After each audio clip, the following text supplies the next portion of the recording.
Prophet said, لا تقوم الساعة حتى تزول الجبال عن أماكنها. The end of time won't come until you see mountains removed from their places. When I was in Mecca, there's mountains have been removed from Mecca. Quwa'iquan, one of the mountains that's known as the Ahad al-Akhshabain.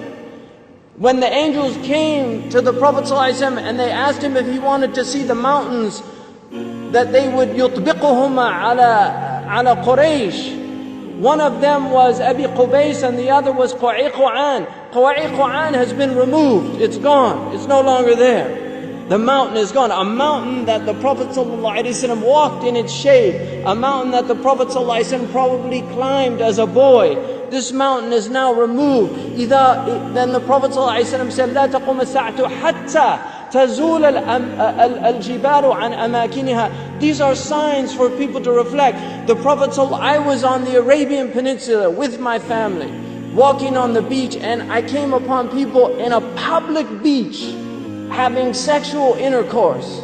In a public beach on the Arabian Peninsula. I'm not making this up. This is the level of fasad that is happening on our planet.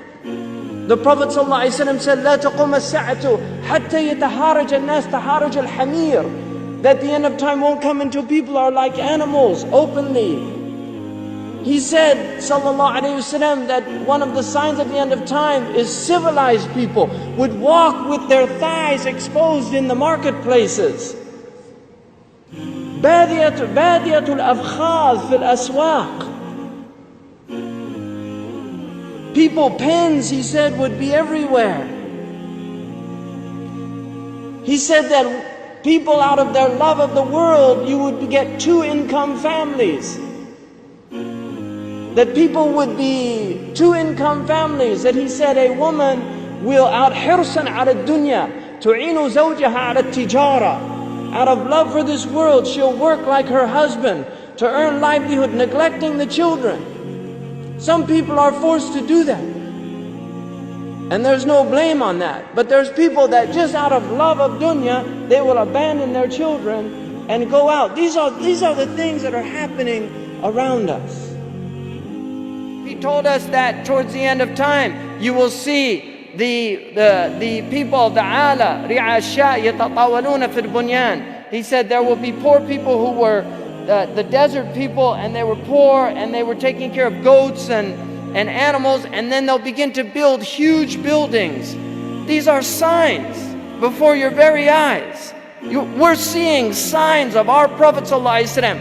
He told us that you will see the buildings of Mecca reach the mountaintops. The buildings of Mecca will reach the mountaintops. And this is happening in our lifetime. When I first went to Mecca, there were no buildings even close to the tops of the mountains of Mecca. And now it's filled with buildings that are beginning to reach the mountaintops. I was on one of the tallest mountains in Mecca, and you can see the clock tower now surpasses the mountains. The Prophet ﷺ said in a hadith, he said, إِذَا رَأَيْتُمْ مَكَّةَ بُعِجَتْ كَظَائِمًا. If you see Mecca, if you see its mountains with holes pierced through them, this is what it means. بُعِجَتْ كَظَائِمًا وَيَتَسَاوَى بُنْيَانُهَا رُؤُوسَ جِبَالِهَا. And you see the buildings reach or in a riwayah ta'lu, they will actually surpass the mountaintops. And then he said, فَقَدْ أَظَلَّتَ السَّاعَةُ. It means that the sa'a has cast its shadow. Imam As-Suyuti says in this, هي عبارة عن دنو الساعة. It means that the hour is near, it's coming close. But if you took that literally, and in hadith tradition, in the usuli tradition, asr al-kalam al-haqiqa, that if the Prophet says something, you should always interpret it literally, unless there's a reason to go to a metaphorical interpretation. Now we have the clock tower casting a shadow over the Kaaba. So the clock tower, what do they call it in Saudi Arabia? As-sa'a. لَقَدْ أَظَلَّتَ السَّاعَةُ. You could take it literally, the clock has cast its shadow over the Kaaba. Literally or metaphorically, اقتربت الساعة وانشق القمر. The hour is drawing near.